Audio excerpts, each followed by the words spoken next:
बिस्मिल्लाहिर्रहमानिर्रहीम। अस्सलामु अलैकुम स्टूडेंट्स, उम्मीद है आप सभी खैरियत से होंगे। अल्लाह पाक आप सभी को ढेर सारी कामयाबियाँ अता फरमाए। यहाँ पर एक स्टूडेंट का कमेंट आप लोग देख सकते हैं। बहुत ही इम्पोर्टेंट बात एक स्टूडेंट ने पूछी, जिसमें है कि सर जी डबल मैथ फ़िज़िक्स में अगर कोई फ़िज़िक्स पेपर ए में फ़ेल हो जाए तो वो पेपर बी में भी फ़ेल हो जाएगा। यानी आप इसके क्वेश्चन को समझिए।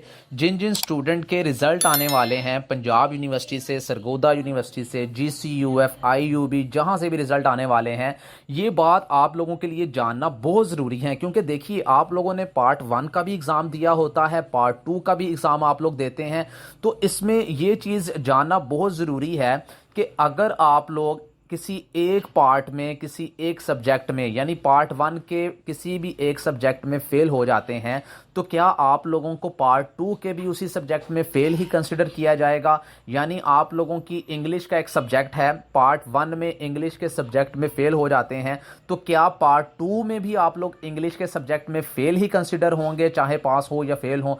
तो ये एक बहुत ही इंपॉर्टेंट चीज़ है, ताकि आप लोगों को पता चल जाए। देखें, सबसे पहली चीज़ तो ये होती है कि जब भी आप लोगों ने एग्ज़ाम देना है, BA, BSc, BCom, AD, ADS, ADC, MA, MSc, LLB, तो इसमें जो पॉलिसी होती है आप लोगों की एग्ज़ाम्स की, वो थोड़ी सी इस तरह से होती है कि आप लोगों के दोनों पार्ट्स के जो सब्जेक्ट होते हैं उनको अलग अलग कंसिडर किया जाता है। यानी अगर आप लोग पार्ट 1 के किसी भी सब्जेक्ट में पास हैं और पार्ट 2 के किसी सब्जेक्ट में फेल हैं, तो आप लोगों को पार्ट 1 का जो सब्जेक्ट जिसमें पास हैं वो पास ही रहेगा, उसमें फेल नहीं होंगे आप लोग। यानी आप लोगों को जस्ट उसी पार्ट के सब्जेक्ट का दोबारा से सप्ली का पेपर देना होगा जिसमें आप लोग फेल हुए होंगे। लिहाजा दोनों पार्ट्स के सब्जेक्ट को अलग अलग कंसिडर किया जाता है और अलग अलग ही उनके मार्क्स होते हैं। यानी 33% जो पासिंग मार्क्स होते हैं BA, BSc, ADA, ADS के, और MA, MSc, BCom, इनके 40% मार्क्स।